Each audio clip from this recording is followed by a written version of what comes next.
This is the 2024 Husqvarna Svartpilen 801.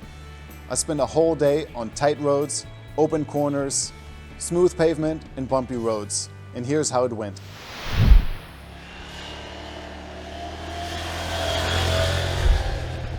Only a few motorcycles do a good job with balancing a classic style with a modern look, and the new Svartpilen 801 is one of them.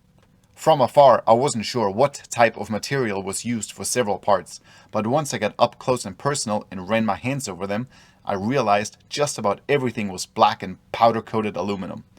There's not a lot of plastic on this motorcycle. The Svartpilen's good looks and road manners give it a lot of versatility. From commuting and weekend rides to a multi-day trip, the only problem is figuring out how to mount the luggage in a way that doesn't take away from the bike's appearance. The 799cc engine is also found in KTM's Duke lineup.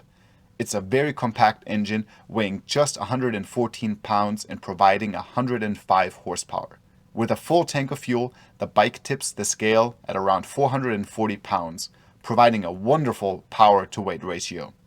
Curiously, I felt almost no vibration even with excessive use of the RPM range. A grippy seat helps a great deal with staying connected to the bike. The padding and width is just right for all-day comfort. The ride-by-wire throttle brings with it all the usual riding modes you'd expect from today's motorcycles, including street, rain, sport, and the optional dynamic settings. Each alters the throttle response, traction control level, and peak power. The dynamic mode lets you dive into the settings and adjust everything individually to your taste. The bike is equipped with Easy Shift, which is essentially a quick shifter. I didn't use a clutch for most of the test ride. The Svartpilen's frame uses the engine as a stressed member, resulting in a lower center of gravity and generally reduced weight. All of this translates to an agile motorcycle. During my test ride, the 801 was more than agreeable with quick changes in direction, whether I was playing around in a parking lot or roaring up a tight mountain road. The morning portion of the test included bumpy and narrow roads.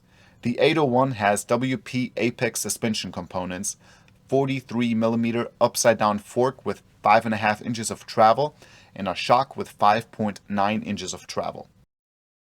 The front can be adjusted for compression and rebound on top of the forks with a 5-step clicker, while the rear has rebound and spring preload adjustability. I'm 6'2" with a 34-inch inseam. My legs were comfortably on the pegs, whether in an upright and relaxed posture or on the toes with a forward-leaning position. Although they're an afterthought on many motorcycles, the 801's tank, seat, and subframe deserve special recognition. It seems like the design team started with the tank and went from there. It's difficult to pry your eyes away from this element with its almost angular shape that allows the seat to remain narrow. The tank includes a unique cover, and it's one of those bikes you shouldn't put a tank bag on. Thanks to the aforementioned narrow seat, those with shorter inseams can more easily put their feet on the ground. Plus, it's very easy to move around in the saddle. Whether up on the tank or back near the passenger bed, I used all of the seat's real estate. With all-day comfort, I would be happy to take this Svartpilen 801 on a week-long RoadRUNNER tour. Even with the more cultured engine propelling it forward, the Svartpilen 801 retains the model line's character without watering it down. I think more riders will appreciate the new buttoned-up approach. If you liked this video and enjoyed it, please hit the like and subscribe button.